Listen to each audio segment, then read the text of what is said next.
तो जय हिंद दोस्तों। आज की इस वीडियो में दोस्तों आपको पूरी तरह से जितने भी केमिस्ट्री के मोस्ट इंपॉर्टेंट न्यूमेरिकल है वो सारा फास्ट ट्रैक रिवीजन कराने वाला हूं, ताकि कम से कम समय में आपकी रिवीजन हो सके और बोर्ड एग्जाम में अच्छा खासा मार्क्स लेकर के आ सको। ठीक है। और हर न्यूमेरिकल में कहीं कहीं अगर मुझे ऐसा लगेगा कि इसको घुमा के बोर्ड एग्जाम में इस तरह से इस बार पूछा जा सकता है तो वो भी बताऊंगा। ठीक है। तो यहाँ पे मेन मकसद हमारा यहाँ पे क्या है कि जल्दी से जल्दी ज्यादा से ज्यादा न्यूमेरिकल को रिवीजन करा सको। ठीक है। तो जल्दी से देख लो। सबसे पहले हम लोग तीसरे चैप्टर से पहले चैप्टर की तरफ चलेंगे, यानी रासायनिक बलगतिकी से लेकर के बिलियन तक। ठीक है। क्योंकि हम लोग हमेशा बिलियन से इधर की तरफ चलते हैं तो जानबूझ के बैक साइड जाएंगे। इससे आपको बार बार माइंड पे क्या होगा, ये होगा कि आपको पीछे से भी चीजें तैयार है या नहीं। ठीक है। तो ध्यान से समझिए। सबसे पहला प्रश्न जो है 2025 में देख सकते हो पूछा गया है। ठीक है। 2025 में पूछा गया है तो इस पैटर्न पे कैसे आएगा, इसका एक और अल्टरनेट क्वेश्चन है, मैं आपको दिखाऊंगा। पहले इसे समझ लो। कह रहा है कि एक प्रथम कोटि की अभिक्रिया है, इस तरह दे देगा, और आपको समीकरण इस तरह दे देगा। ठीक है। कह रहा है कि प्रथम कोटि की अभिक्रिया है, ठीक है, इतना और इतना समीकरण दिया हुआ है, और कह रहा है कि 318 केल्विन पे। और ये देखने में जितना खतरनाक लगता है ना, ये और ज्यादा आसान होता है। बस देखो, मेरी बात समझो। ठीक है।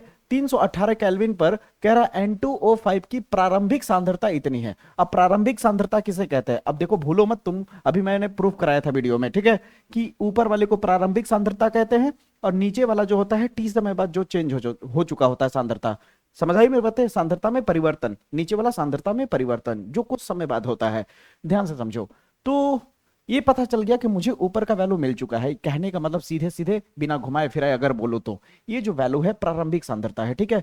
फिर आगे कहता है कि 60 मिनट बाद, देखो बोला ना कि कुछ समय बाद, 60 मिनट बाद इतनी हो जाती है सांद्रता। 60 मिनट बाद कितनी रह जाती है, इतनी रह जाती है। ठीक है।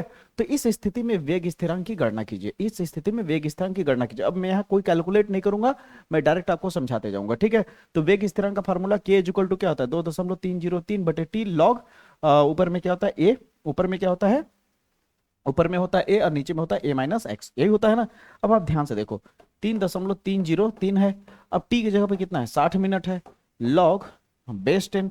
प्रारंभिक सांद्रता तुम्हें ऊपर दिया हुआ है, कितना दिया है प्रारंभिक सांद्रता, ये देखो यहाँ पे शुरू में 0.6 गुणे 10 घाते माइनस 2, तो 0.6 गुणे 10 घाते माइनस 2। ऊपर में ये दिया हुआ है, ये देखो लिखा भी तो है 0.62 है यार, सॉरी। ठीक है। फिर नीचे की जो जितनी सांद्रता रह जाती है वो नीचे लिखना है। जब ये प्रश्न आएगा तो बोलेगा कि इतनी सांद्रता रह जाती है, तो उसको नीचे लिख देना, ऐसे याद रहेगा ना। रिवीजन हुआ, क्लियर हुआ, इतना कर देना। 10 घाते माइनस 2, 10 घाते माइनस 2 कट गया, 2 अंक पे दशमलव ये भी है, 2 अंक पे दशमलव ये भी है, तो तुम्हारा कुल मिलाकर के इतना बचेगा। देखो कट पिटा होने के बाद, कट पिट होने के बाद 3 बचेगा। कितना बचेगा, 3। अब ध्यान से देखो, तो प्रश्न में कभी कभी तुम्हें यहाँ पे लॉग 3 का वैल्यू दे दिया जाएगा। जैसे यहाँ प्रश्न में ब्रैकेट करके दिया है ना, मैक्सिमम चांसेस होता है कि लॉग का वैल्यू दे दिया जाता है, याद करने की जरूरत नहीं है। लेकिन फिर भी मैं शुरू से ही बता रहा हूँ इस सीजन में कि लॉग 2 लॉग 3 का वैल्यू हमेशा याद रखना। ठीक है। तो लॉग 3 का वैल्यू कितना होता है भैया, 0.4771 होता है। तो यहाँ पे क्या कर दिया, यहाँ पे क्या कर दिया, जैसे ही कटपीट होगा, कटपीट होने के बाद क्या होगा, 3 आया। अब लॉग 3 का वैल्यू कितना होता है, लॉग 3 का वैल्यू इतना होता है, और ये जो है ये है भैया। ठीक है। ये कहाँ का है देख लो, यहाँ का। ठीक ना। कटपीट होने के बाद लॉग 3 आएगा, और लॉग 3 का वैल्यू रख दिया तो कितना हो गया, 2.303 बटे 60, और लॉग 3 का वैल्यू रख देंगे तो 0 दशमलव कितना है, 4771। क्लियर हुआ। अब इसे हल करना है। अब इसे जैसे ही कैलकुलेट करोगे, कैलकुलेट करने के बाद इतना आ जाएगा, यही तुम्हारा वेग स्थिरांक होगा। ठीक है। इसी पैटर्न पे अगला क्वेश्चन देखो, सेम इसी पैटर्न पे अगला क्वेश्चन देखो, लेकिन क्या है, इस बार अभिक्रिया न देकर के अब थोड़ा सा खेलने लगा सवाल के साथ। अब सवाल के साथ खेल क्या है, कह रहा है कि एक प्रथम कोटि की अभिक्रिया है। और वैसे भी बता दो कि रासायनिक बलगतिकी में दो ही तरह का सवाल ज्यादातर आता ही है, प्रथम कोटि की अभिक्रिया पे, या फिर आपको सक्रिय ऊर्जा, सक्रिय ऊर्जा, सक्रिय ऊर्जा। समझ आई मेरी बातें। अब ध्यान से समझो। कह रहा है प्रथम कोटि की अभिक्रिया का अर्धायु काल 60 मिनट है। ठीक है भैया, अर्धायु काल 60 मिनट है। फिर कहता है कितने समय में अभिक्रिया 90% पूर्ण हो जाएगी, ये बताना है। कितने समय में अभिक्रिया 90% कंप्लीट हो जाएगी। जब भी इस तरह का प्रश्न पूछा जाए तो शायद मेरे हिसाब से बहुत ही ज्यादा इजी लगेगा सवाल आपको। यहाँ पे कह रहा है कि हमारे पास अर्धायु काल कितना है, आपके पास 60 मिनट है। अर्धायु काल कितना है, 60 मिनट। एक मजे की चीज देखना, तुम्हें समझ आएगा। ठीक है। प्रथम कोटि की अभिक्रिया के लिए अर्धायु काल का जो फार्मूला होता है वो होता है के इक्वल टू 0.693 बटे टी हाफ, का मतलब होता है टी 1/2 का मतलब होता है अर्धायु काल। क्या होता है, यहाँ पे लिख देता हूँ, के इक्वल टू 0.693 बटे टी 1/2, इसका मतलब अर्धायु काल। अब अर्धायु काल तुम्हें पहले ही से दिया हुआ है, तो के इक्वल टू कितना हो जाएगा, अर्धायुकाल कितना है, 60 मिनट है। कितना है, 60 मिनट। तो तुम्हें ओवरऑल के का वैल्यू मिल गया। किसका वैल्यू मिल गया, के का। ठीक है, अब कहोगे सर के का वैल्यू मिल गया, क्यों के का वैल्यू मिल गया? क्योंकि तुम्हें टी निकालना है। ध्यान से देखो, कह रहा है कि 90% पूर्ण होने में कितना समय लगेगा। ज्यादातर सवाल में के निकालना होता है। अभी हमने क्या निकाला, इससे पहले में के निकाला, वेग स्थिरांक निकाला, लेकिन इस बार वेग स्थिरांक खुद दे दिया। कैसे दे दिया, जब हम अर्धायुकाल का वैल्यू रखे तो के इक्वल टू इतना वैल्यू मिल गया। अब इसके बाद क्या होगा, इसके बाद अगला खेल क्या होगा, जब तुम इसे हल कर रहे होगे तो तुम सबसे पहले क्या लिखे, के लिखे। के इक्वल टू क्या लिखे, 0 कितना था, 639 था ना, 0.693 था, और नीचे क्या था, टी हाफ था। अब जैसे ही तुमने टी हाफ का वैल्यू रखा 60, तो तुम्हें के का वैल्यू मिल गया। अब तुम्हें कह रहा है कि प्रथम कोटि की अभिक्रिया के केस में कह रहा है कि 90% अभिक्रिया पूर्ण होने में समय कितना लगेगा, यही पूछा ना। तो पहले फार्मूला लिखो, प्रथम कोटि अभिक्रिया के लिए वेग स्थिरांक क्या होता है, के इज इक्वल टू 2.303 बटे टी लॉग बेस 10 ए बटा ए माइनस एक्स, यही होता है। के 2.303 बटे टी, टी हमें निकालना है, ठीक ना, लॉग बेस 10। अब ये बोल रहा है कि 90% पूर्ण होने में कितना समय लगेगा, यही ना, यही समय पूछ रहा है कि 90% पूर्ण होने में कितना समय लगेगा, 90% कंप्लीट होने में, 90% कंप्लीट होने में। तो याद रखना मेरी बात को, यहाँ कितना होगा, हमेशा 100 लिखना, कभी भी कुछ भी दे हमेशा 100 ही लिखना होगा। अब बोला कि 90% पूर्ण होने में कितना समय लगेगा, तो इसी 100 में से 90 घटा दो, इसी 100 में से 90 घटा दो। अगर वो बोला होता कि 75% पूर्ण होने में कितना लगेगा, तो ऊपर 100 लिखते और 100 में से 75 घटा देते। अगर वो बोलता 80% पूर्ण होने में समय कितना लगेगा, तो ऊपर 100 लिखते, फिर 100 में से 80 घटा देते, यानी 20 बचता। यानी जितना भी वो बोलेगा कि पूर्ण होने में कितना समय लगेगा, ये उसको 100 में से घटा दोगे। जैसे यहाँ 100 में से घटाओगे, जब यहाँ 100 में से घटाओगे तो सीधे सीधे 10 बच रहा है। अब के का वैल्यू तुम्हें पहले ही पता चल चुका है, कितना है, 0.693 बटा 60 बराबर 2.303 टी लॉग बेस 10। देखो 100 ऊपर है, 100 में से 90 घटाओगे 10 बचेगा, और 100 और 10 को भाग दोगे तो 10 आएगा। 100 और 10 का भाग दोगे तो कितना आएगा, 10 आएगा। तो 10 लिख दिया। और ये बात तो हर किसी को पता है कि log बेस 10 पे 10 आता है, तो इसका पूरा वैल्यू कितना हो जाता है, 1 हो जाता है। कितना हो जाता है, 1। कितना हो जाता है, 0.693 बटा 60 बराबर 2.303, और यहाँ हो जाएगा टी, और इंटू हो गया 1।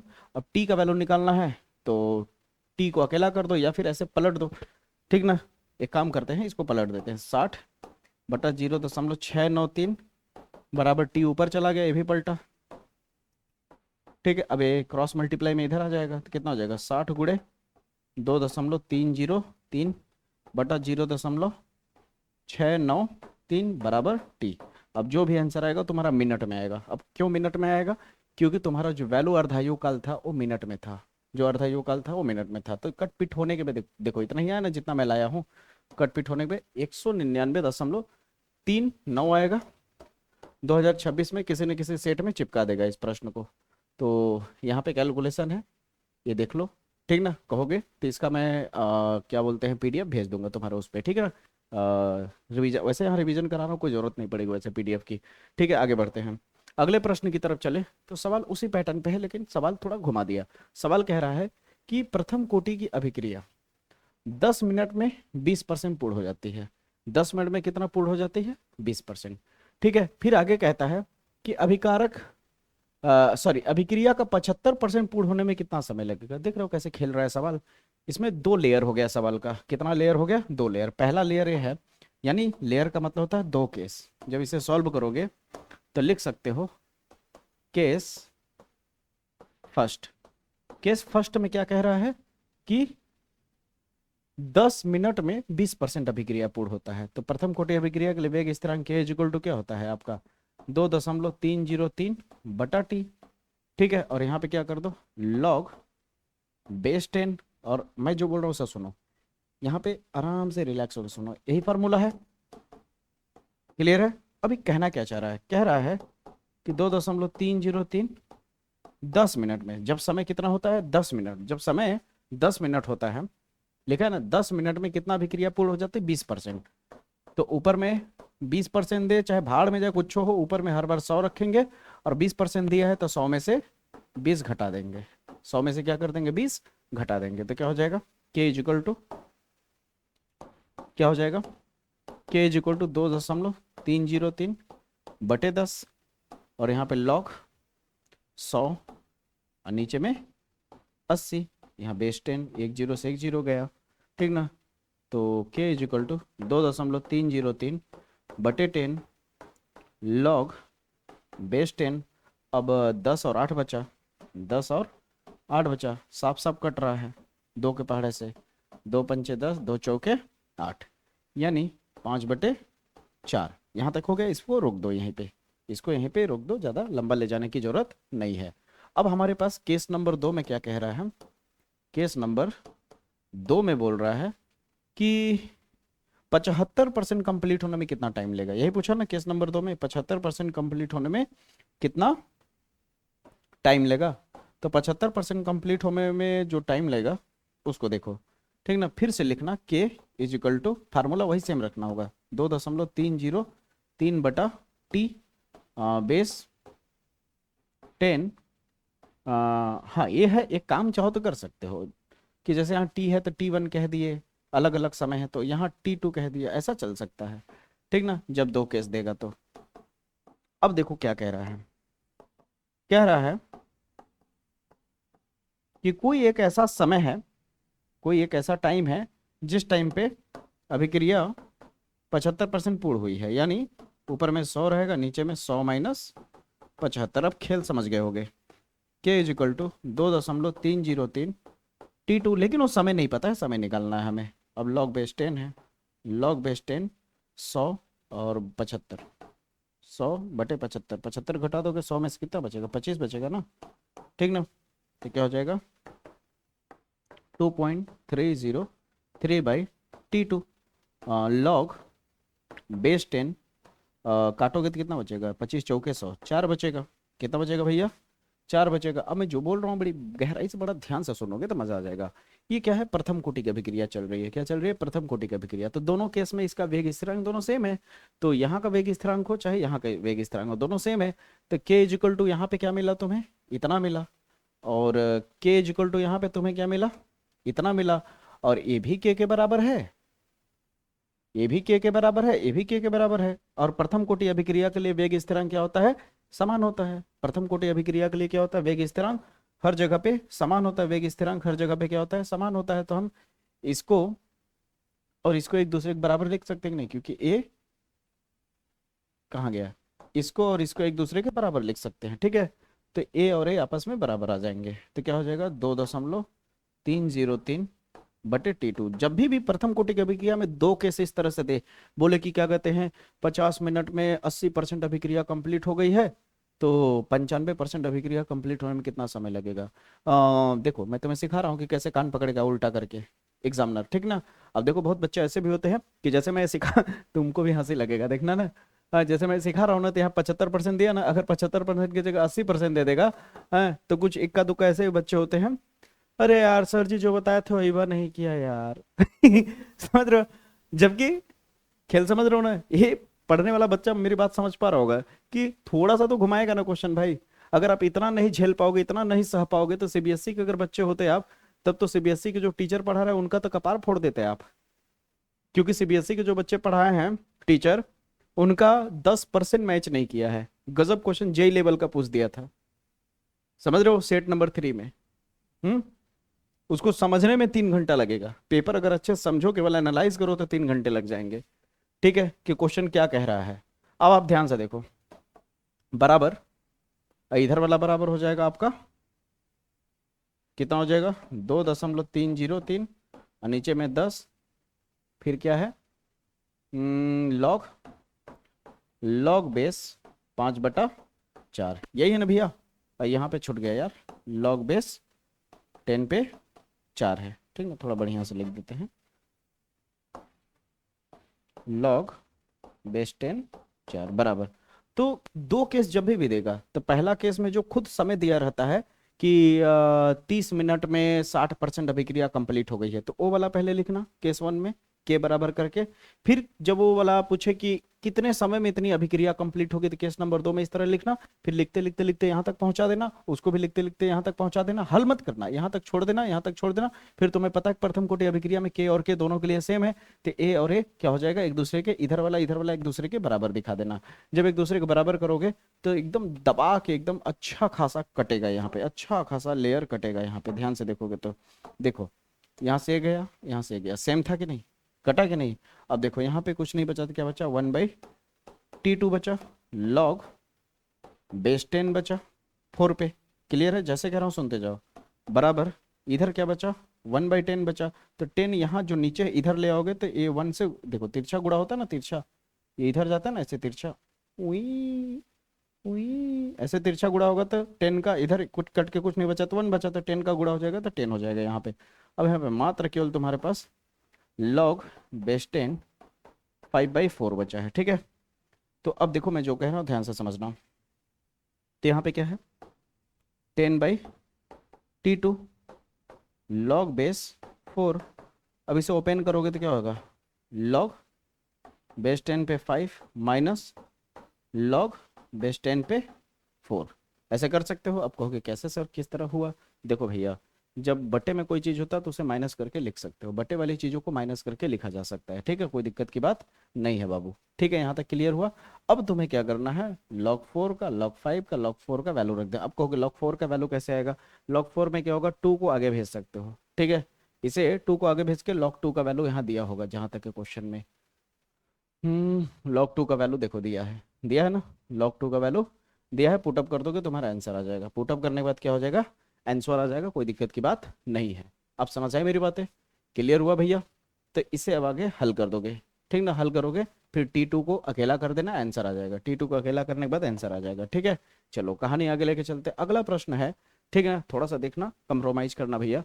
कह रहा है किसी अभिक्रिया के वेग पर ताप का क्या प्रभाव पड़ता है, किसी अभिक्रिया के वेग पर ताप का क्या प्रभाव पड़ता है। कभी कभी क्या होगा ना कि सवाल के अंदर परिभाषा छुपा देगा।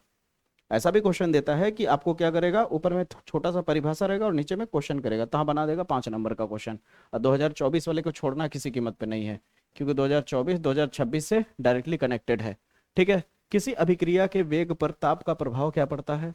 ठीक है, यहाँ परिभाषा दिया हुआ पढ़ लेना। ठीक है, न्यूमेरिकल की बात हो रही है इसलिए परिभाषा मैं नहीं पढ़ूंगा। ठीक है, फिर भी मैं एक बार देख लो। ठीक है, कह रहा है किसी अभिक्रिया में वेग में ताप वृद्धि के साथ साथ बहुत अधिक बढ़ जाता है। ताप बढ़ाओगे तो अभिक्रिया का वेग भी बढ़ जाता है, स्पीड बढ़ जाता है, रिएक्शन बढ़ जाता है। ठीक है, क्योंकि मालिक्यूलर्स की काइनेटिक एनर्जी इंक्रीज कर जाएगी। ठीक है, कोई भी मालिक्यूल होगा उसकी काइनेटिक एनर्जी इंक्रीज होती है जब टेम्परेचर बढ़ता है तो। ठीक है, हिंदी गतिज ऊर्जा। अब देखो कह रहा है प्रथम कोटि की अभिक्रिया 10 मिनट में 20% पूर्ण हो गई। केस नंबर 1 अभी बोला था ना वही सवाल आएगा घुमा फिरा के, 80% पूर्ण होने में कितना समय लगेगा। समझ गए बेटा कि 10 मिनट में 20% कंप्लीट हुआ है, 10 मिनट में 20%। तो केस नंबर 1 में क्या बना, केस नंबर 1 में क्या बना, k इजिकल टू 2.303 T1 ले लो इसे, लॉग बेस 10 a/a-x। पहला केस में तो समय मिल जाता है मुझे, पहला केस में हमें टाइम पता चल जाता है, 10 मिनट में कितना कंप्लीट हुआ है रिएक्शन। कहाँ गया गुरु, 10 मिनट में 20% कंप्लीट हुआ है। तो यहाँ पे लिख सकते हैं लॉग बेस 10, यहाँ 100 होगा। अब डायरेक्ट लिखे क्या, क्योंकि 100 में से 20 घटाओगे डायरेक्ट 80 बचेगा, एक जीरो से एक जीरो कट जाएगा। ठीक है, 2.303/10 लॉग बेस 10 काटोगे तो फिर से आ जाएगा 5/4। लगभग वही सवाल बन गया ना, क्लियर हुआ। इसे नाम भी दे सकते हो चाहो तो, समीकरण ऐसे करके। ठीक है, केस नंबर 2 में क्या है, केस नंबर 2 में कहता है 2.303/T2 लॉग बेस 10 a/a-x, यही है। अब केस नंबर 2 की अगर बात करूं तो k इजिकल टू 2.303। केस नंबर 2 में t नहीं पता होता है, मुझे निकालना होता है समय, लेकिन ये पता होता है कि रिएक्शन कितना हुआ है 100, और कितना रिएक्शन कंप्लीट हुआ है 80% कंप्लीट होने में, यही लिखा है ना। अरे यार आजा बेटा, अरे फंस गया भाई। अच्छा ठीक ना, अब देखो लिखा है ना 80% पूर्ण होने में कितना समय लगेगा। तो यहाँ पे हम लोग 100 में से 80 घटा देंगे तो कितना बचेगा, 20 बचेगा। डायरेक्ट लिख दिया, चलेगा, कट गया। ठीक ना, k is equal to 2.303/T2 log base 10, 10/2 काटोगे तो आ जाएगा 5। ठीक है, अब बताओ इसे आगे कर लोगे, क्या करना है आगे? अब इसको और उसको एक दूसरे के सामने रख देना है। 2.303 T2 लॉग बेस 10 पे 5 बराबर 2.303 बाई, यहाँ का टाइम पता था, यहाँ क्या था, log 5/4, यही था, निपट गया। बचा कितना आपके पास, log बेस 10 5, और यहाँ कुछ नहीं है, 10 इधर ले आओ तो 10/T2 हो जाएगा। और इधर क्या बचा, log बेस 10 5/4 है तो इसे लिख सकते हो log बेस 10 पे 4। हाँ, फिर 10/T2 एक लाइन और कर देता हूँ ताकि वो जो छोड़ा हूँ वो भी तुम आसानी से कर सको। log बेस 10 5 माइनस 4 को क्या लिख सकते हो, log बेस 10 4 को लिख सकते हो 2 के पावर 2, हाँ या ना? और कभी भी log में कोई भी चीज़ पावर होता है तो आगे शिफ्ट हो जाता है, याद आया? ये बेसिक सी चीज़ है, ठीक ना? वो कहाँ शिफ्ट हो जाता है, आगे शिफ्ट हो जाता है। तो इसको तुम चाहो तो ऐसे लिख सकते हो 10/T2 log बेस 10 पे 5 बराबर log बेस 10 पे 5 माइनस 2 log बेस 10 पे 2। अब log 5 अब log 2 का वैल्यू तुम्हें दिया हुआ है, यहाँ पे देखो क्वेश्चन में पहले से तुम्हें इंक्लूडिंग वैल्यू दिया हुआ है। इसका दिया है log 8 का वैल्यू दिया है, तो 8 मत लिखो ना, तोड़ देना, ठीक ना? काटा पीटा नहीं है, बिना काटे कर रहा है, ठीक ना? यहाँ तक क्लियर है, यहाँ तक क्लियर है, मजा आया, मजा आया, क्लियर हुआ, क्लियर हो भैया? यहाँ तक कोई दिक्कत हो तो बताइए, कोई दिक्कत हो तो बताइए, आगे बढ़े। अगला आ गया, वही रिएक्शन है जो किया हूँ उसी का कैलकुलेशन है, आप देख सकते हैं, ठीक ना? अगर आपको देखना है करना है तो मिला लीजिएगा, ठीक है? कोई दिक्कत आए तो बताइएगा, कोई दिक्कत आए तो बताइएगा। देखो डायरेक्ट लिखा है ना, कट पीट के 20 काटोगे तो कितना हो जाएगा, ये आ जाएगा 5 आ जाएगा। और पहला वाला देखो यहाँ पे लिखा होगा, काटा है, ये कट गया, तो 10 और 8 रखा है, ठीक ना? तो 10 और 8 को मैंने क्या कर दिया था, काट दिया था, लेकिन इसे काटा नहीं है, समझ लो, काटा नहीं है, न काटने से भी फायदा होता है, ठीक है? अब देखो अगला क्वेश्चन, देखो फिर से आ गया, बोला थे ना कि एक क्वेश्चन में अल्टरनेट रखा हूं जिसमें आपको इस तरह से अभिक्रिया दिया रहता है, सवाल सेम है। अब देखो तुम अपने से हैंडल कर लोगे, ठीक ना? इसको मत देखो, देखो तुम अपने से हैंडल कर लोगे अगर पहला सवाल समझ गए होगे तो। एक प्रथम कोटि का अभिक्रिया है, ये और ये रिएक्शन हुआ है, ठीक है? यही सेम है ना, 310 डिग्री सेल्सियस पे इसका प्रारंभिक सांद्रता इस बार इतना दिया है और 30 मिनट बाद सांद्रता इतनी रह जाती है, लिखा ना, इतनी रह गई, इतनी रह गई। तो वेग स्थिरांक बताओ, टुई टुई, के इक्वल टू फार्मूला क्या होता है, के इक्वल टू फार्मूला क्या होता है प्रथम कोटि के लिए, 2.303। इतना फास्ट करो जैसे मैं कर रहा हूँ, तुम्हारा कॉन्फिडेंस लेवल बहुत हाई होना चाहिए ताकि पता चले कि तुम विजय सर के स्टूडेंट हो, ठीक ना? कोई आंडू पांडू नहीं, ठीक है? समय कितना दिया हुआ है, कितने समय में चेंज हुआ था, 30 मिनट में ना, 30 log बेस 10, ये वाला क्या होता है, प्रारंभिक सांद्रता होता है, ऊपर वाला बताया था ना, ऊपर वाला प्रारंभिक सांद्रता। प्रारंभिक सांद्रता कितने दी गई है, 1.24 10⁻², 1.24 10⁻²। फिर 30 मिनट बाद, 30 मिनट में कितनी रह गई थी सांद्रता, 30 मिनट में कितनी रह गई थी सांद्रता, इतनी रह गई थी। अब डायरेक्ट यहाँ पे देख लो, ठीक है, कितना ऊपर नीचे करे, इतनी रह गई थी, फिर ये कट गया, ये बचा हुआ 2 अंक पे भी दशमलव, 2 अंक पे भी दशमलव, फिर कट पिटा करके 6.2 आएगा, ठीक ना? 6.2 का अब वैल्यू रखना है तो तुम्हें प्रश्न में दिया होगा, नहीं दिया होगा तो मत रखना है, देखो दिया है ना, ठीक ना? अब कहोगे अगर बाई डिफॉल्ट नहीं दिया है तो छोड़ देना उतना ही पे, क्योंकि तुम एंटी लॉग थोड़ी ना निकालोगे, यहाँ पे एंटी लॉग निकालने के लिए क्या चाहिए तुम्हें, सारणी यानी टेबल चाहिए। अब वहाँ पे टेबल देगा टीचर, तब वो रट के थोड़े कोई बैठा है, तो समझे, डरने वाली बात नहीं है। अब बताओ, दिल से बताओ, दिल किडनी फेफड़ा गुर्दा सबकी कसम खा के बताओ, रिवीजन हो रहा मस्त एकदम, जल्दबाजी जल्दबाजी नहीं बोला गया, लेकिन जल्दी जल्दी करा रहा हूँ, लेकिन बेहतर करा रहा हूँ, ठीक है? आगे बढ़ते हैं, अगले पे आते हैं। अब देखना ना कितना मजेदार सवाल है, कहोगे अरे सर जी क्षमा करो सर जी, इसको हम लोग को करने दो, अब मजा आने लगा है। तो देखो, हाँ, इसको और डिटेल में समझने के लिए सबका पर्सनल वीडियो बना हुआ है, न्यूमेरिकल का प्लेलिस्ट भी है, ठीक है? ये मेन मोटिव है रिवीजन, ठीक ना? नहीं तो मैं ऐसा नहीं है कि पहली बार न्यूमेरिकल बना रहा हूँ, ठीक है? वन शॉट न्यूमेरिकल हमारा वीडियो 2 बार आ चुका है। अब ध्यान से देखो, प्रथम कोटि की अभिक्रिया में 100 मिनट पश्चात, यानी 100 मिनट बाद पदार्थ की सांद्रता अपने प्रारंभिक सांद्रता से 99% विघटित हो जाती है। तो प्रारंभिक सांद्रता कितना था, 100% रहता है, 100% में से कितना विघटित हो गया, मतलब कितना खत्म हो गया, 99% कंप्लीट हो चुका है। ठीक है, तो इसका वेग स्थिरांक बताओ। तो वेग स्थिरांक यानी कि प्रथम कोटि की बात कर रहा है तो प्रथम कोटि का ही फार्मूला लगाएंगे। फार्मूला लिखते लिखते तुम्हें फार्मूला वो याद हो गया होगा जहां तक है, जिसको अगर याद नहीं भी रहा होगा। ठीक है, के 2.303 कह रहा 100 मिनट में ना, 100 मिनट में प्रारंभिक सांद्रता से कितना विघटित हो जाता है, 99%। तो ऐसे लिख देना, 99% का मतलब 100 में से 99 घटाना है। तो K is equal to 2.303 upon 100 log base 10, 100/100/1। अब आगे करूं या तुम समझ गए? लॉग बेस 10, 100 को क्या लिख सकते हो, 10 के पावर 10 लिख सकते हो, 10 - 100। उल्टा लिख दिया क्या? अच्छा, अरे बाप रे बाप, गड़बड़ हो गया रे भाई। 10 के पावर 2 ना आएगा जी। अब पावर जब लॉग में आता है तो आगे आ जाता है, तो क्या हो जाएगा 2.303 अपॉन 100 गुणे 2 आगे आ जाएगा, और बचेगा log बेस 10 पे 10।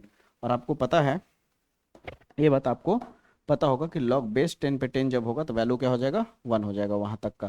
तो क्या हो जाएगा, के इज इक्वल टू सीधे 3.03/100 गुणे 2। काटोगे मत काटो यार, काटने से गड़बड़ हो जाएगा। ठीक ना, सीधे दशमलव हटा दो। देखो ये कितने, नहीं काट ही दो चलो। ठीक ना, के इज इक्वल टू कितना हो जाएगा, 2.303, और 2 को 100 से काटोगे तो आएगा 50। ठीक है, ये हो गया क्वेश्चन मार्क आंसर। समझा मेरी बातें? प्रथम कोटि अभिक्रिया का वेग स्थिरांक का मात्रक जो होता है वो मिनट इनवर्स आएगा। ठीक ना, कभी कभी आपको वेग स्थिरांक का मात्रक पूछा जाता है, टिक आउट में पूछ देगा कि प्रथम कोटि अभिक्रिया का वेग स्थिरांक का मात्रक क्या होता है, तो सेकंड इनवर्स होता है या मीटर इनवर्स या घंटा इनवर्स होता है। ठीक है, लेकिन अगर शून्य कोटि की अभिक्रिया होगा तो शून्य कोटि की अभिक्रिया के लिए क्या हो जाएगा, mole litre inverse second inverse A होता है। ठीक ना, याद रखना। आगे बढ़ते हैं। ठीक ना, क्या पता भाई कुछ पूछ दे। ठीक ना, क्योंकि केमिस्ट्री में फोड़ के आना है, मैक्सिमम हमें 60 पार हर हालत में करना है हर बच्चों को, तो ध्यान देना। ठीक है, अब ध्यान से समझना। अगला प्रश्न है, कह रहा है सिद्ध कीजिए कि प्रथम कोटि की अभिक्रिया को 3/4 भाग पूर्ण होने में लगा समय अर्धायु काल के पूर्ण करने में लगे समय का 2 गुना होता है। यानी क्या प्रूफ करना है हमें, लगे समय का 2 गुना होता है। कहाँ लिया है रे, अगला है यहाँ है। ठीक ना, ये जो समय का जो 1/3 है यानी 3/4 है, वो अर्धायु काल का क्या होता है, 2 गुना होता है। ये हमें प्रूफ करना है। तो आओ फटाक से इसको देख लेते हैं, ये बहुत ही वायरल बहुत ही पॉपुलर क्वेश्चन है वैसे। ठीक ना, आओ मेरे से कोई बाजी लगाएगा तो लगा लो। सातों सेट में किसी सेट में ये 2026 में आएगा, कोई बाजी लगाएगा लगा लो। ठीक है, पक्का आएगा, लेकिन ये नहीं कह सकता कि किस सेट में आएगा, सातों में से किसी एक सेट में आएगा, इतना कॉन्फिडेंट है। किसी को है बाजी लगाना? बात मानो, मजाक में नहीं कह रहा हूँ। ठीक है, 100% आएगा। ठीक है, अब ध्यान से देखो, ये वीडियो शूट हो रहा है, टाइम दिखा दूँ? हम लोग का टाइम हो चुका है रात का, दिखा रहा हूँ आपको। आप लोगों को लगेगा कि सर जैसे मजाक करते हैं। देखो 1 बजने वाला है, टाइम आ जा रहे बाबू, ये देखो। अरे भाई आ जाओ, कहाँ गया रे, ये देखो दिख रहा है 12:34 वेडनेसडे 25 तारीख, यानी रात हो गया है। ठीक है, तो आप लोगों के लिए इतना मेहनत हो रहा है तो प्लीज़ सपोर्ट तो जरूर बनाना। ठीक है, जो भी COT का पेपर भरा होगा, ठीक ना, अगर मेरी पढ़ाई अच्छी लगती होगी, पढ़ाने का तरीका अच्छा लगता होगा, तो मैंने COT के लिए एक नया चैनल डेवलप किया है, बनाया है, जो भी कह लीजिए। ठीक ना, उस चैनल को जरूर आप जा करके फॉलो करना, उसका नाम है मिशन COT। ठीक है, उस पर इतनी तो तैयारी करा ही दूंगा कि COT आप निकाल लोगे जहां तक है, आराम से अच्छा खासा। समझ रहे हो? तो जरूर उसे फॉलो करना। ठीक ना, 100% दहाड़ दोगे वहां पे भी। ठीक है, जिन जिन बच्चों ने COT का फॉर्म भरा हो उसे जरूर फॉलो करना, या जिन बच्चों को आगे जाकर के करियर में कोई दिक्कत आएगी कि क्या कहते हैं सर हमें क्या करना चाहिए, क्या कोर्स करना चाहिए, किसकी तैयारी करनी चाहिए, 12th के बाद क्या करना है क्या नहीं करना, इस तरह की दुनिया भर की जानकारी मैं वहां दूंगा। ठीक है, बेसिक चीजें दूंगा, नीट लेवल की चीजें दूंगा, जो भी नीट की तैयारी करना चाहता है। समझ रहे हो? ऐसे ऐसे कंटेंट लाऊंगा। समझ आई मेरी बातें? तो ध्यान से समझना। ठीक है, अब देखो यहाँ पे कैसे किया गया है, कि कह रहा है सिद्ध कीजिए कि प्रथम कोटि की अभिक्रिया को 3/4 भाग पूर्ण होने में, 3/4 भाग पूर्ण होने में, कंप्लीट होने में, यानी 3/4 भाग पूर्ण होने में, तो 3/4 कहाँ लिखा जाएगा, देखा ध्यान से देखना, पूर्ण होने में लगा समय अर्धायु काल के पूर्ण होने में लगे समय का दोगुना होता है। तो चलिए सबसे पहले कैसे किया जा रहा है ध्यान से, यहाँ पे भी दो केस है पता है ना। सबसे पहले प्रथम कोटि अभिक्रिया के लिए वेग स्थिरांक क्या होता है, फिर कह रहा है कि टी को हम आधा लिख देते हैं, इसको इतना लिख देते हैं। आधा जब यानी अर्धायु काल लिखेंगे तो इतना लिखना पड़ेगा, इसके जगह पे एक्स के जगह पे हर जगह पे 1/2 लिखना पड़ेगा। ठीक है, तो ये उतार दोगे, आधा लिख दोगे, यहाँ लिख दोगे, यहाँ हाफ कर दोगे। ठीक है, फिर इसे हल करोगे, इतना आ जाएगा, समीकरण एक नाम दे दोगे।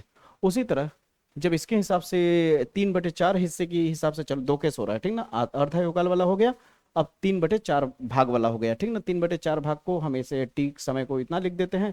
जब इतना होता है तो उस समय क्या होता है, प्रारंभिक सांद्रता यही रहता है, लेकिन क्या हो जाता है यहाँ पे 1/4 हो जाएगा, क्या हो जाएगा 1/4। तो तीन, क्योंकि करके देख लो ना भाई, एक्स के जगह पे 3/4 रखोगे तो हल करोगे तो इतना ही आएगा ना हल होने के बाद। ठीक है, इतना रख दिया, समीकरण 2 हो गया। अब समीकरण 2 और इसको एक दूसरे को बराबर रख दे, सॉरी बराबर कह रहे हैं, डिवाइड कर देंगे यहाँ पे। इन दोनों को डिवाइड करने के बाद क्या होगा, सब निपट जाएगा, समझ रहे हो। मात्र केवल क्या बचेगा, 4 है तो 2 आगे आ जाएगा स्क्वायर होकर के, इतना बचेगा, ये भी निपट गया। अब तुम्हारे पास क्या बचा, 3/4 बटे टी हाफ बराबर में 2। अब ये उधर शिफ्ट कर जाएगा तो हो जाएगा टी 3/4 बराबर 2 गुणे टी हाफ। ये अच्छे लेवल का क्वेश्चन है, इसे किसी कीमत पे मत छोड़ना। ठीक है, अगला प्रश्न आ गया, क्या रहा है कि एक प्रथम कोटि की अभिक्रिया 60 मिनट में 75% पूर्ण होती है, तो इस अभिक्रिया का अर्धायु काल बताइए क्या होगा। कितना इजी है, ठीक ना, कितना इजी है, कितना इजी है भैया। अब कहोगे कैसे, मैं दिखाता हूँ आपको। देखो अर्धायु काल का फार्मूला क्या होता है, अर्धायु काल का फार्मूला क्या होता है प्रथम कोटि के लिए, के इक्वल टू होता है 0.693 शायद होता है, कि 639 देख लेना क्या होता है, टी हाफ हो गया। अब यही टी हाफ तुम्हें निकालना है, टी हाफ निकालना, तो टी हाफ निकालने के लिए टी हाफ इधर कर लो, और क्या हो जाएगा 0.693 बटा के। अब किसी तरह तुम्हें के का वैल्यू चाहिए, तो के का वैल्यू निकालने के लिए ऊपर में तामझाम दिया हुआ है, तो के इक्वल टू कितना हो जाएगा, तुम तो ठहर परदेसी साथ क्या निभाओगे, तुम तो ठहर निभाओगे, पहले पहले गाड़ी से तुम तो भाग जाओगे। अब देखो, तो के का वैल्यू निकल जाएगा यहाँ से। ठीक है, कितने समय में, 60 मिनट में। खेल समझ रहे हो, ऊपर में 100 रखो, 75 है तो 75, 100 में से 75 घटाओ कितना बचेगा, 25, 24 लिखा के 25। ठीक ना, थोड़ा फास्ट कर रहे हैं ताकि आपका रिवीजन अच्छा हो सके कम समय में, ठीक ना, क्योंकि पेपर देने जाना है, रेल का डिब्बी खाली है, 4 आगे है, तो क्या हो जाएगा। अब हटाओ नहीं यार, सीधे वैल्यू, अच्छा वैल्यू रख, अच्छा कर ही देते हैं, नहीं तो कहोगे अरे सर जी। ये हो गया 60 हो गया, गुड़े 4, 2 का स्क्वायर बनेगा, 2 आगे आ जाएगा, बचेगा log 10 पे 2। क्लियर है, तो के इज इक्वल टू 2.303 गुड़े log बेस 2, और नीचे में कितना आ जाएगा 30, क्योंकि 2 से कट गया 30 बार में। ठीक है, अब log 2 का वैल्यू पक्का दिया होगा, ये देखो दिया है, log 2 का वैल्यू दे दो, log 2 का वैल्यू रख लो। ठीक ना, तो यहाँ पे के इज इक्वल टू कितना हो जाएगा, 2.303/30। log 2 का वैल्यू कितना है, log 2 का वैल्यू कितना है अरे बाबा, 0.3010। अब तुम्हें के का ओवरऑल वैल्यू मिल गया, के का ओवरऑल वैल्यू मिल गया। अब यहाँ पे रख दो, यहाँ पे रख दो, के का ओवरऑल जो वैल्यू मिला है यहाँ पे रख दो, तो क्या हो जाएगा टी हाफ बराबर 0.693 बटा के का वैल्यू कितना है 2.303 गुड़े 0.3010। अब बटे के नीचे कौन है 30 है, तो जो बटे के नीचे होता है ऊपर शिफ्ट हो जाता है, बटे के नीचे जो भी रहेगा ऊपर शिफ्ट हो जाएगा। ठीक ना, कहाँ शिफ्ट हो जाएगा, ऊपर शिफ्ट हो जाएगा, इस तरह से, इस तरह से। ठीक ना, जिसको इस तरह का बेसिक कैलकुलेशन नहीं आता, आप कैलकुलेशन ऐसे लिखोगे, बेसिक कैलकुलेशन केमिस्ट्री और फिजिक्स बाय विजय सर 24, तो आपको मिल जाएगा। ठीक ना, कुछ महीने पहले मैंने इस तरह के कैलकुलेशन का वीडियो बनाया था, ठीक है, कि न्यूमेरिकल को कैलकुलेट कैसे किया जाए। अब मान लो गुणा तो आता ही होगा आपको, अब यहाँ गुणा बताने लगूंगा तो आप सोच के देखो टाइम कितना जाएगा। ठीक है, तो ये हो गया हमारा इतना समय, आंसर मिनट में आएगा। क्यों मिनट में आएगा, क्योंकि हमें जो क्वेश्चन में दिया था सवाल 60 वो मिनट में दिया था। ठीक है, क्लियर हुआ, क्लियर हुआ भैया, यहाँ तक क्लियर हुआ या नहीं बताइए, ईमानदारी से बताइए यहाँ तक क्लियर हुआ बाबू। अगर यहाँ तक क्लियर हो गया तो आगे चलते हैं। ठीक ना, यहाँ पे दिख नहीं रहा, दोबारा खोलना पड़ेगा मुझे पीपीटी। ठीक ना, आगे चलते हैं। मैं वीडियो देखिए एडिट नहीं करूँगा, न तो वीडियो काटूंगा, ठीक है, क्योंकि क्या होगा कि बहुत ज़्यादा टाइम लग जाएगा एडिट वडिट करने में। तो मैं ये सोच रहा हूँ कि एडिट करने में जितना टाइम लगेगा उतना मैं वीडियो पे बनाने में फोकस कर दूंगा, ठीक ना। तो भाई क्या होगा, समय बचेगा ना हम लोग का, ठीक ना। अब एडिट करने के लिए क्या होगा, एडिट करने वाले एक लड़के को देना पड़ेगा, फिर एडिट करेगा, फिर एक्सपोर्ट करेगा। जो यूट्यूब के बारे में जानता होगा, जान रहा होगा कि अगर मैं 1 घंटे का वीडियो बना रहा हूँ तो 1 घंटा एडिट करने में, 1 घंटा वीडियो बनाने में, फिर 1 घंटा एक्सपोर्ट होने में, 3 घंटा हो गया, और आधा घंटा पब्लिक होने में। समझ रहे हो, तो कितना ज़्यादा समय चला जाता है। ये कोई मजाक की बात नहीं कर रहा हूँ, सच बता रहा हूँ आप लोगों को, ठीक है। चलिए आ जाते हैं अगले क्वेश्चन पे, यहाँ से स्टार्ट हो जाता है। ये है सक्रिय ऊर्जा। सक्रिय ऊर्जा, सक्रिय ऊर्जा बोला ही नहीं पाता है मेरे से। सक्रिय ऊर्जा यानी बोलते हैं इसे एक्टिवेशन ऑफ एनर्जी। अब एक्टिवेशन ऑफ एनर्जी में क्या होता है, तुम्हें ध्यान से समझने की कोशिश करनी होगी। एक्टिवेशन ऑफ एनर्जी का फार्मूला क्या होता है, ध्यान दे लो यहाँ पे। एक्टिवेशन ऑफ एनर्जी का फार्मूला ये होता है, देखो याद रखना पड़ेगा इसे तुम्हें, क्योंकि मैं बता रहा हूँ कि एक्टिवेशन ऑफ एनर्जी पे पक्का आने वाला है क्वेश्चन। क्या है, log K2/K1 लिख लेना, K1, और यहाँ पे ऐसे बराबर करना, फिर यहाँ एक्टिवेशन एनर्जी लिख लेना इस तरह से, और नीचे में R, यहाँ अरे सॉरी 2.303 और इंटू में R, फिर ब्रैकेट करना, फिर क्या लिख देना, T2 minus T1/T1 into T2। इस तरह से लिख दोगे तुम्हारा काम हो जाएगा। अब देखो तुम्हें दिया क्या है, कह रहा है कि किसी अभिक्रिया के लिए 500 और 700 केल्विन पर लो टेम्परेचर दे दिया, यानी पहला वाला टेम्परेचर बनेगा T1, बनेगा पहला वाला टेम्परेचर बनेगा T1। T1 कितना दे दिया, 500 केल्विन, और दूसरा टेम्परेचर T2 कितना दे दिया, 700 केल्विन। अब इस हिसाब से कुछ वैल्यू देगा। 500 और 700 केल्विन पर वेग स्थिरांक इतना और इतना है, यानी पहला वाला वेग स्थिरांक को हम K1 नाम दे। T1 के लिए जो बना था वेग स्थिरांक वो K1 हो जाएगा, और जो T2 की वजह से आया है वो K2 बन जाएगा, ठीक ना। यानी T1 और K2 का value, T1 T2 K1 K2 का वैल्यू मिल गया, ठीक है। अब एक्टिवेशन एनर्जी निकालना है, तो वैल्यू पुटअप करेंगे, ध्यान से देखो, यहाँ वैल्यू दिया है सब। अब देखो ये हो गया K2 का वैल्यू, ये हो गया K1 का वैल्यू, ठीक है। ये रहने दिया, ये वैल्यू उतारा, और गैस स्थिरांक का वैल्यू आप जानते हो यही होता है, ठीक ना। अब T2 की जगह पे इतना, T1 की जगह इतना, इसको इतना रख दिया। फिर उसके बाद किया, इसने डिवाइड वाइड करके देखा, फिर लॉग का वैल्यू रख दिया डायरेक्ट यहाँ पे। लॉग का वैल्यू दिया रहेगा, ठीक ना। और नहीं दिया रहे, जैसे बाई डिफॉल्ट यहाँ अगर नहीं दिया है तो तुम लॉग को लॉग में ही रख देना। अगर सिंपल वैल्यू रहेगा तो लिख देना, नहीं तो भाई तुम्हारे पास एंटी लॉग निकालने का तरीका नहीं है तो तुम रटोगे थोड़ी ना वैल्यू को, तो तुम उतने पे छोड़ सकते हो, कोई नहीं काटेगा, ठीक ना। अगर काटेगा तो तुम झगड़ा कर सकते हो, ठीक है। अदालत में केस करेंगे हम तुम्हारे लिए, केस लड़ेंगे। अब ये ऊपर वाला क्या हो जाएगा, नीचे, और नीचे वाला ऊपर हो जाएगा, यानी 0.544 जो है ना, ये नीचे वाला भाई ऊपर गुणा हो जाएगा। पता है मैथमेटिक्स इतना आपको, ठीक है। ऊपर वाला नीचे आ जाएगा, 5.714 गुणे 10⁻⁻4, अब बराबर क्या हो जाएगा, एक्टिवेशन ऑफ एनर्जी। सवाल खत्म, क्लियर हुआ। इसी पैटर्न पे एक सवाल और होगा यहाँ पे, ठीक ना। यहाँ आ गया है एक्टिवेशन ऑफ एनर्जी का वैल्यू, ठीक ना।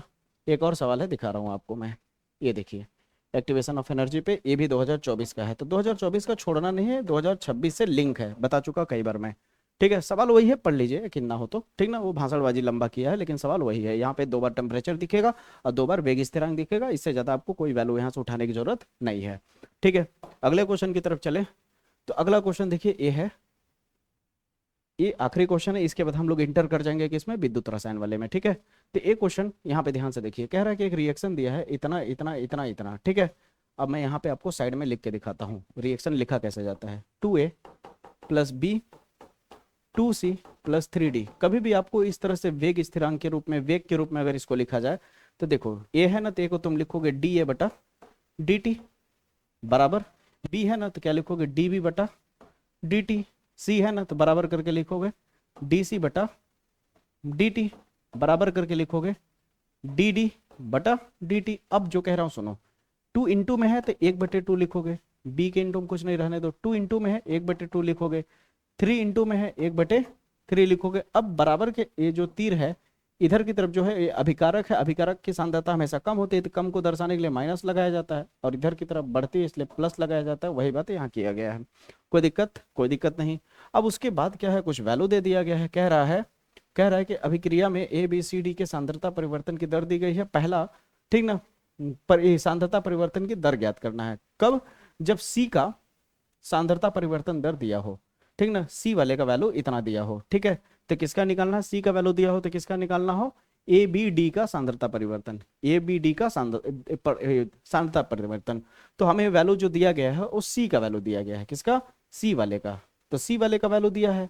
अब आपको क्या निकालना है, सी वाले के साथ बी वाले को निकालना है, तीन दोनों को आपस में बराबर रख दो, minus D B D T बराबर 1/2 डी सी बटा डी टी, इसका वैल्यू आपके पास है, तो माइनस डी बी बराबर डी टी बराबर क्या हो जाएगा, 1/2 गुणे 1.2। अब हल कर दोगे इसका वैल्यू मिल जाएगा। उसी तरह जिसका वैल्यू दिया है उसको उसके साथ लेकर के हल किया जा सकता है, वही चीज यहाँ किया गया है, डरने वाली कोई बात नहीं है।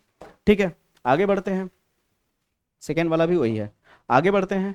अगला है यहाँ पे कह रहा है कि NH3 प्लेटिनम की तरह एक शून्य कोटि की अभिक्रिया है। ठीक है भैया, Na2H2 के उत्पादन की दर बताइए और वेग स्थिरांक दिया हुआ है। सेम उसी पैटर्न पे इसको किया गया है, यहाँ पे कैलकुलेशन है, देख लेना। ठीक है, नहीं तो अगर ज्यादा डाउट होगा तो मेरे वीडियो को उठा के देख लेना, वन शॉट वाले। ठीक है, अब चलते हैं हम लोग सेकेंड चैप्टर की तरफ। अब आ गए हम लोग सेकेंड चैप्टर की तरफ। अब सेकेंड चैप्टर में आपको याद होगा मैंने ए तक बता दिया था, जो बहुत बच्चों को पता नहीं होगा, और वो भी ट्रिक के दम पे मैंने बताया था। ये ट्रिक में लॉजिक नहीं होती है। ई सेल जो होता है, ई सेल जो होता है, फार्मूला क्या होता है ई सेल का, E cell node minus 0.0591/n, फिर क्या होता है log बेस 10, ठीक ना, log बेस 10, फिर यहाँ पे आपका होता है ऑक्सीडेशन, नीचे में रिडक्शन, यही होता है। ठीक है, ये होता है। ये निर्णय समीकरण कब अप्लाई किया जाता है, सवाल में ध्यान से समझो। अगर तुम्हारा यहाँ पे ये जो दिया होता है इस तरह से समीकरण, ये वाला ध्यान से देखो, ये जो दिया होता है, अगर तुम्हारा यहाँ पे 1 मोल सांद्रता, जैसे यहाँ दिया ना 1 मोल सांद्रता, हाँ 0.001, लेकिन यहाँ 1 मोल सांद्रता दिया, अगर हर जगह 1 मोल सांद्रता दिया रहे तो निर्नष्ट मत अप्लाई करना। अप्लाई कर भी लोगे तो कोई गलत नहीं है। ठीक है, अब यहाँ पे देखो सवाल क्या कह रहा है, हमें करा चुका हूं पता ही है, बस रिवीजन मारना है, पहली बार नहीं करा रहा हूं बच्चों। जो मुझे शुरू से फॉलो कर रहा है वो जान रहा है कि ये सब चीज एकदम धजिया उड़ा दिया हूं मैं। ठीक है, तो ध्यान से देखो क्या है, ध्यान से देखो क्या है, कह रहा है कि Fe2+ इसका ये दिया है, फिर H+ 1 मोलर दिया है, और हाइड्रोजन गैस 1 बार दिया है प्लेटिनम के साथ। ठीक है, अब ध्यान से देखिए, बहुत इंपॉर्टेंट क्वेश्चन है, बहुत ही ज्यादा लाजवाब क्वेश्चन है। कह रहा है कि निम्नलिखित सेल में 298 केल्विन पर निर्णय समीकरण लिखिए और इसका वैद्युत वाहक बल ज्ञात कीजिए, यानी EMF ज्ञात कीजिए। तो सबसे पहले आप एक बात जान लीजिए, दिमाग में एक गांठ बांध लीजिए, कि थोड़ा पहचानना सीख लीजिए। ये जो लवण सेतु है, इसके इधर जो होता है, इसके इधर जो होता है, इधर जो होता है, इधर की तरफ होता है भैया एनोड, क्या होता है एनोड, और इधर की तरफ कौन होता है कैथोड। और जिधर कैथोड हो रहा होता है उस उधर रिडक्शन काम करता है, और जिधर एनोड है उधर ऑक्सीडेशन काम कर रहा होता है। ठीक है, तो ज्यादा कुछ नहीं करना है, बस आप निर्णय समीकरण इस तरह से लिखो।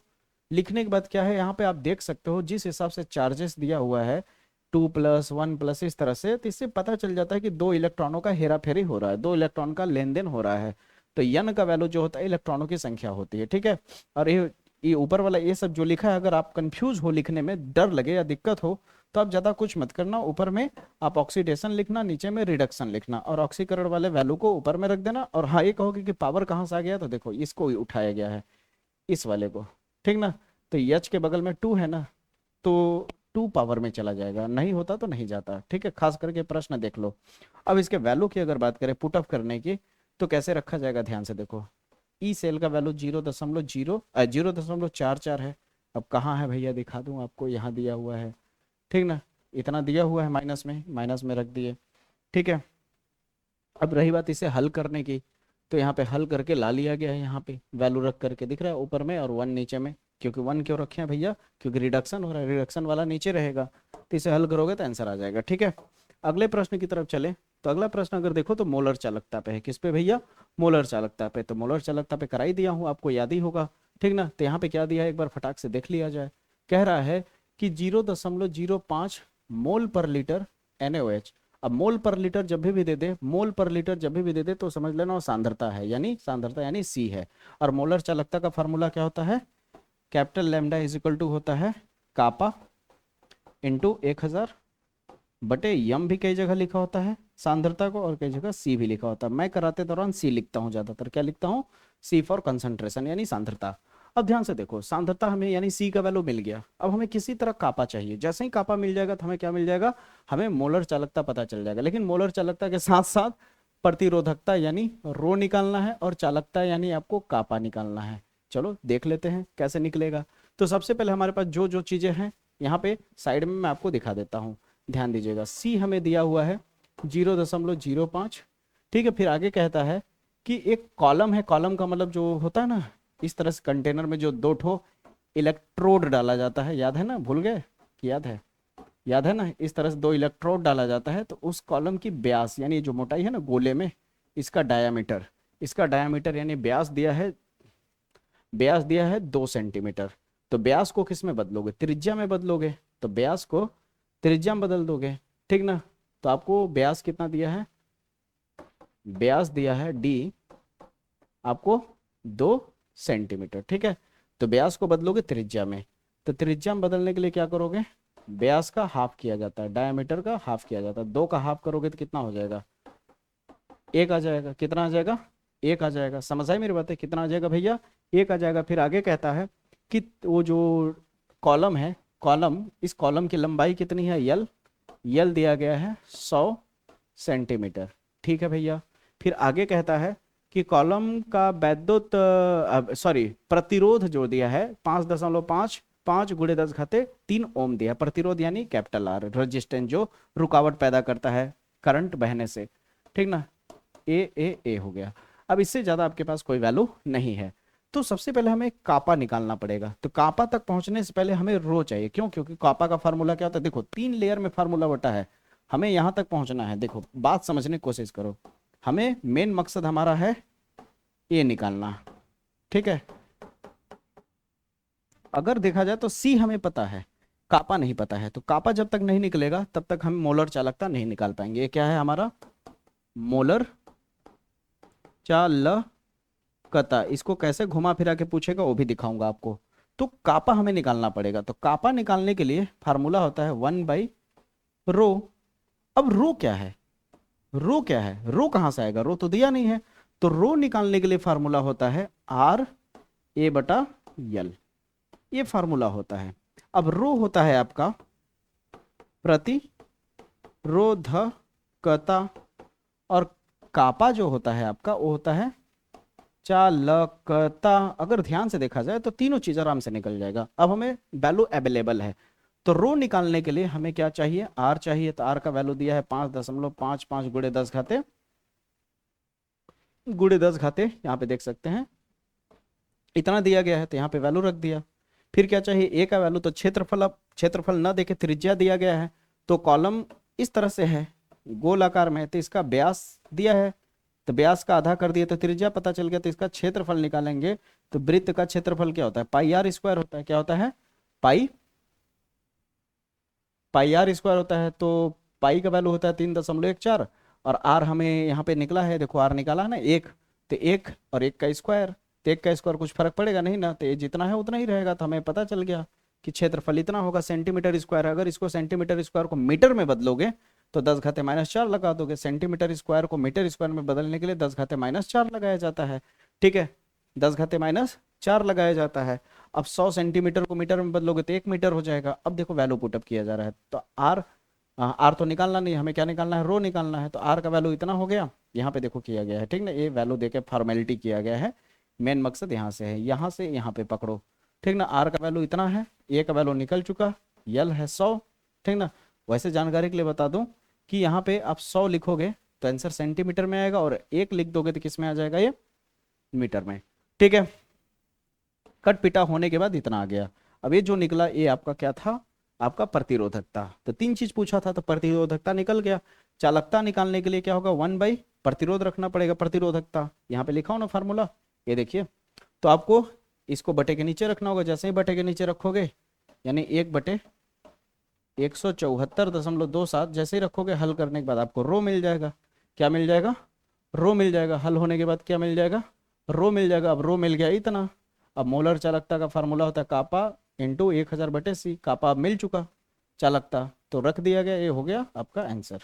ईमानदारी से दिल पे हाथ रख करके बताओ क्लियर हुआ या नहीं। इस तरह का क्वेश्चन आएगा तो निपटा दोगे ना, क्लियर हुआ। इसका देखो एक और सिग्नल है, आए कहा गया क्वेश्चन हुआ यार, हाँ ठीक ना। ये डेनियल सेल वाला है। चलो देख लेते हैं क्या कह रहा है कि डेनियल सेल के लिए मानक इलेक्ट्रॉन विभव इतना दिया गया है, ठीक है भैया। मानक इलेक्ट्रॉन विभव यानी ई सेल नोड हमें कितना दिया हुआ है, 1.1 वोल्ट दिया गया है। फिर आगे कहता है कि निम्नलिखित अभिक्रिया के लिए मानक गिब्स ऊर्जा हमें ज्ञात करना है, यानी डेल्टा जी नोड हमें ज्ञात करना है। और जी नोड ज्ञात करने के लिए हमें यन चाहिए होता है, क्यों? क्योंकि डेल्टा जी नोड निकालने के लिए, गिब्स ऊर्जा निकालने के लिए फार्मूला होता है माइनस यन एफ ई सेल नोड होता है। तो बड़ा इजी तरीके से आप इसे कर सकते हो। यन क्या है? इलेक्ट्रॉन का हेरा फेरी, इलेक्ट्रॉनों कितना इधर उधर जा रहा है, तो यहाँ पे देख सकते हो 2 है, यहाँ कुछ नहीं, 0, यहाँ 2 है, यहाँ कुछ नहीं, 0, 2 इलेक्ट्रॉन का हेरा फेरी हो रहा है, लेन देन हो रहा है, तो एन की जगह 2 हो जाएगा। और एफ क्या है? फैराडे नियतांक है, कितना होता है? 96,500 होता है ना, और गुणे इसका वैल्यू कितना है? 1.1। अब जैसे ही इसे हल करोगे तुम्हारा आंसर आ जाएगा। बताओ क्लियर हुआ या नहीं? क्लियर हुआ? देख ले कितना हुआ यार वीडियो का लेंथ। वीडियो का लेंथ अभी 50 मिनट जा चुका है। ठीक है, आइए जल्दी जल्दी खत्म करते हैं, ठीक है ना। अब इसको देखते हैं सेम उसी पैटर्न पे। देखो इतना मोल 0.1 मोल पर लीटर, मोल पर लीटर जैसे ही देगा समझ लेना वो सी का वैल्यू है। किसका वैल्यू है? सी का। चल ठीक है, फिर आगे बढ़ता है। तो 1000 सेंटीमीटर लंबाई है, चल भाई यल मिल गया मुझे 1000 सेंटीमीटर। फिर आगे क्या मिलता है? 0.5 सेंटीमीटर त्रिज्या मिल गया। अगर त्रिज्या दे दिया 0.5 सेंटीमीटर तो पक्का हमें क्षेत्रफल निकालना पड़ेगा पाई आर स्क्वायर लेके। तो क्षेत्रफल हमने मान ले भैया, पाई का वैल्यू होता है 3 पाई का वैल्यू कितना होता है?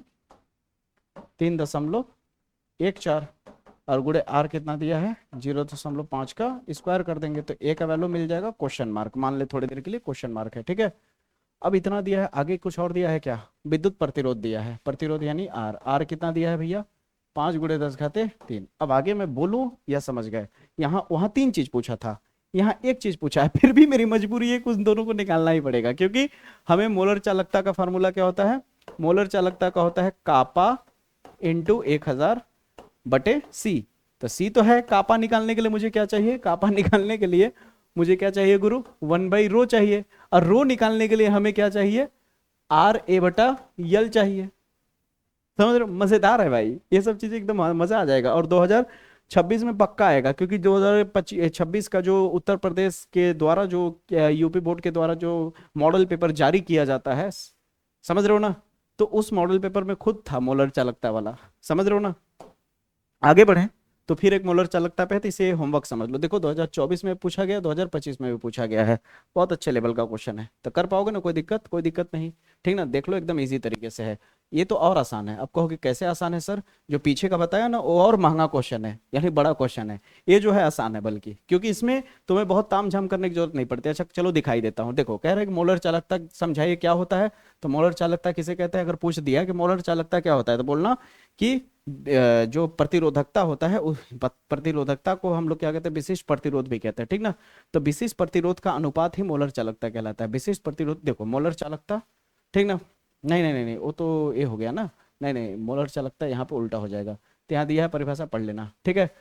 तो 0.02 मोल पर लीटर ले भैया। जैसे ही मोल पर लीटर बोलेगा तुरंत आंख मूंद करके सी लिख देना। फिर आगे बोलता है कि विलियन में भरे प्रतिरोध, ले भैया प्रतिरोध यानी आर भी मिल गया, आर भी मिल गया। फिर कहता है कि विलियन की मोलर चालकता की परिकल्पना कीजिए और सेल स्थिरांक इस बार दे दिया। सेल स्थिरांक को जी बोल सकते हो, ठीक ना। सेल स्थिरांक को जी बोल सकते हो या कांस्टेंट के भी बोल सकते हो, ठीक है। कितना दिया है? इतना सेंटीमीटर इनवर्स दिया है, ठीक है। अब मेरी बात को सुनो, इस बार तो जब भी सेल स्थिरांक दे देगा, जब भी सेल स्थिरांक दे देगा, तो तुम्हें उस दौरान लंबाई क्षेत्रफल नहीं देगा, ये गांठ बांध लो। और जब लंबाई क्षेत्रफल नहीं देगा तब कैसे कापा निकलेगा? तब कैसे कापा निकलेगा? जी ही रहने दो, तब कैसे कापा निकलेगा? तब फार्मूला कापा निकालने का बदल जाता है, 1/r इंटू जी हो जाता है, 1/r इंटू जी हो जाता है। तो कापा निकालने का आसानी से, आर का वैल्यू दिया है कितना, कहाँ गया रे भाई, यहाँ है 480, और सेल स्थिरांक कितना दिया है? इतना। कितना आसानी से कापा निकल गया। अब जैसे ही कापा निकल जाएगा, कापा का पापा का पापा कह रहे हैं सॉरी, कापा का वैल्यू रख दोगे तो आंसर आ जाएगा।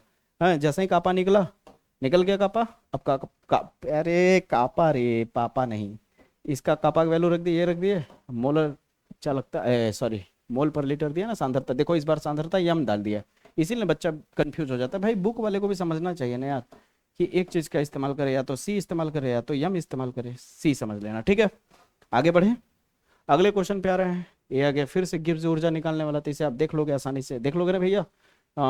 इलेक्ट्रॉनों का हेरा फेरी कितना हो रहा है, यहाँ बैलेंस करने के बाद पता चलता है कि इलेक्ट्रॉनों का हेरा फेरी 2 हो रहा है, 2 लिख दिया, एफ का वैल्यू इतना हो गया, ये निकाल लिया गया है। तो ये निकाला कैसे जाता है, यहाँ पे निकालने की जरूरत ही नहीं है, वैल्यू दिया हुआ है, ठीक है।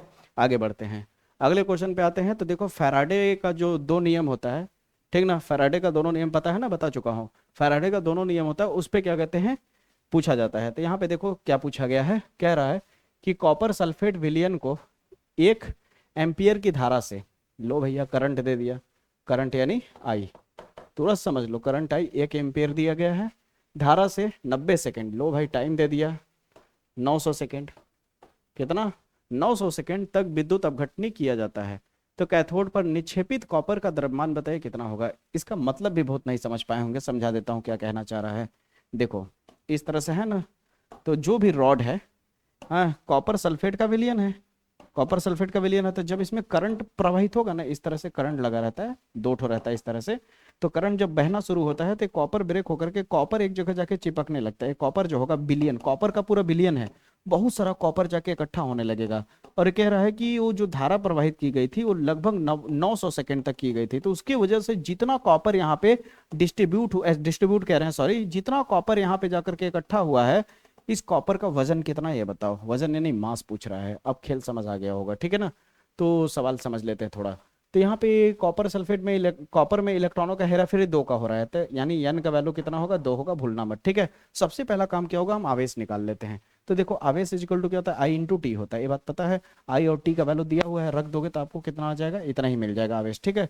जब आवेश मिल जाता है, जब आवेश मिल जाता है तो 900 कुलाम, 900 कुलाम द्वारा, हाँ हाँ हाँ कुलाम नहीं रहे, हाँ 900 कुलाम द्वारा निक्षेपित कॉपर की मात्रा, 900 कुलाम द्वारा निक्षेपित कॉपर की मात्रा, यानी 900 कुलाम, 900 कुलाम आवेश द्वारा निक्षेपित कॉपर की मात्रा। तो कैसे लिखोगे ध्यान से समझो, यहाँ पे जो कॉपर है, कॉपर का वजन लिखोगे, आणविक द्रव्यमान, और आवेश लिख दोगे।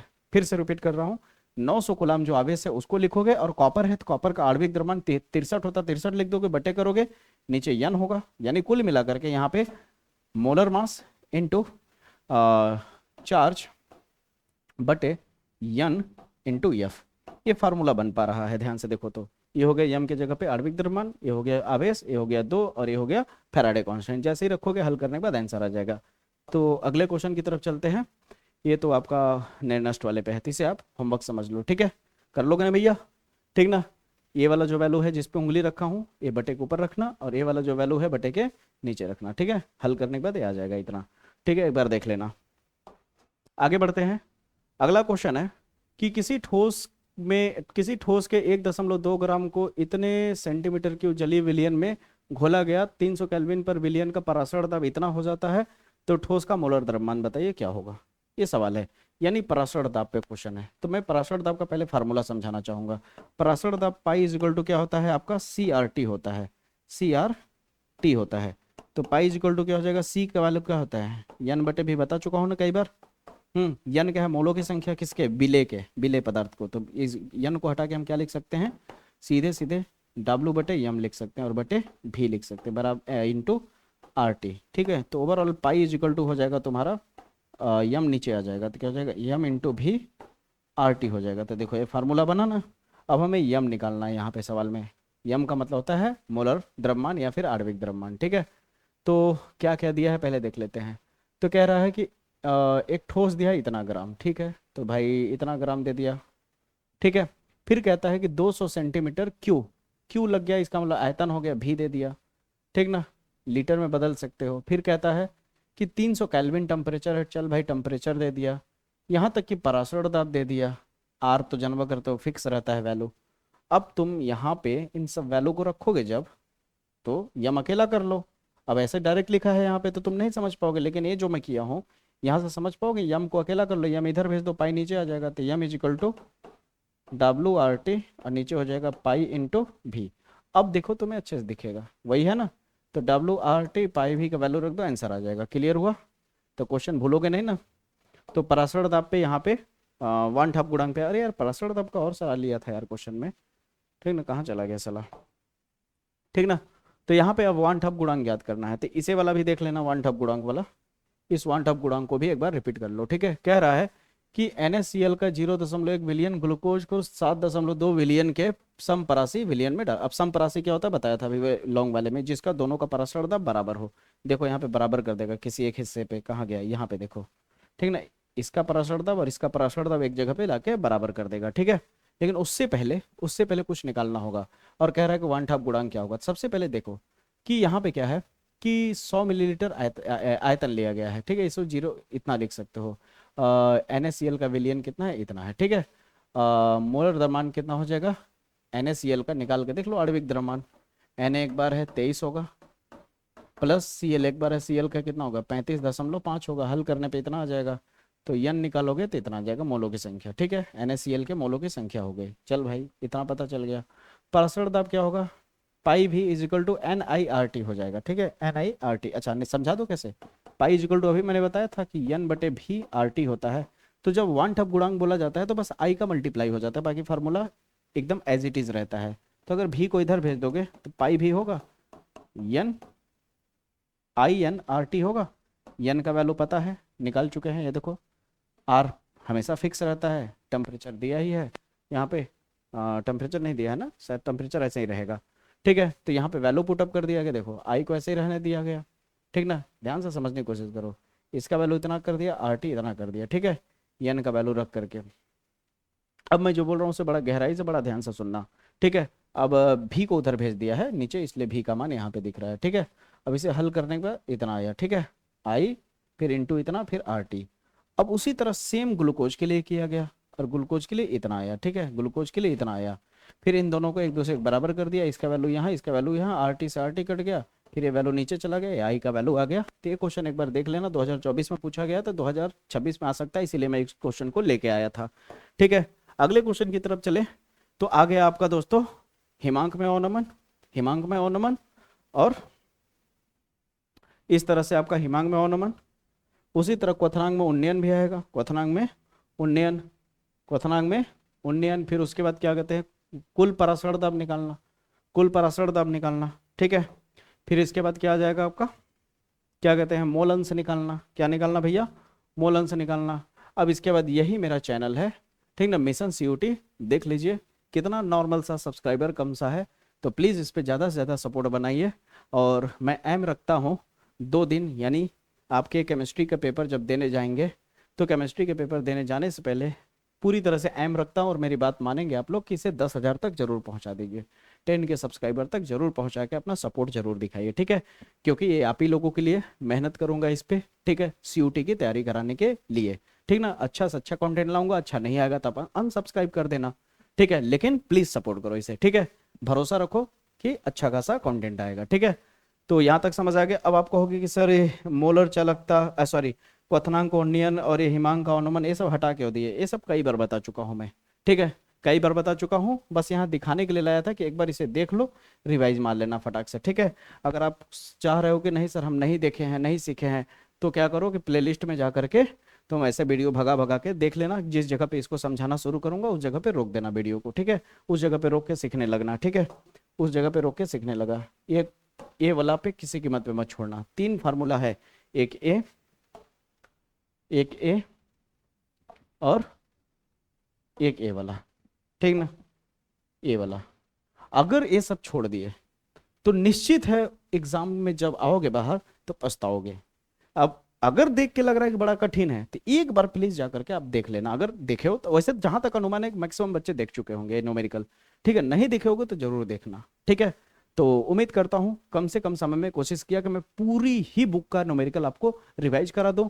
और आपको पता है इसमें मैंने छोटे मोटे न्यूमेरिकल इंक्लूड नहीं किए हैं, मोलों की मोललता निकालना, मोल प्रभाज निकालना, या फिर क्या कहते हैं आपका मोलरता निकालना, ठीक है, क्योंकि ये सारी चीजें मैं करा चुका हूँ।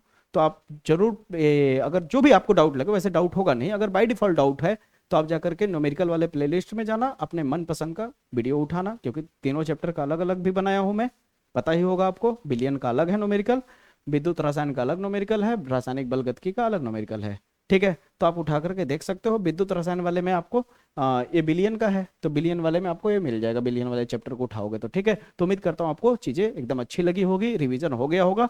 अब पेपर जाओ देने, अब पेपर फोड़ करके आओ, अब खतरनाक पेपर देके आओ, छोड़ना मत क्वेश्चन, टाइम मैनेजमेंट इतना अच्छा करना कि बेहतर जाएगा। ठीक है, और 7 सेट पेपर छपता है, अगर बाई डिफॉल्ट किसी में हल्का फुल्का नहीं भी फंसा तो मन छोटा मत करना। ठीक है, माइंड लगा करके थोड़ा बहुत लिखने की कोशिश करना, सोचना कि इसके बारे में तुमने सुना था कहीं, पढ़ा था कहीं, उससे रिलेटेड लिख करके आना। ठीक ना, क्वेश्चन एक भी मत छोड़ना। ठीक है, परसेंटेज अच्छा आएगा, भरोसा रखो मेरे पे। ठीक है, तो इस चैनल को जरूर सपोर्ट कर लेना, एक बार जा करके इस वीडियो को देखने के बाद प्लीज जाके सब्सक्राइब जरूर कर लेना। ठीक है, मुलाकात करूंगा अगले वीडियो में। जय हिंद, जय भारत।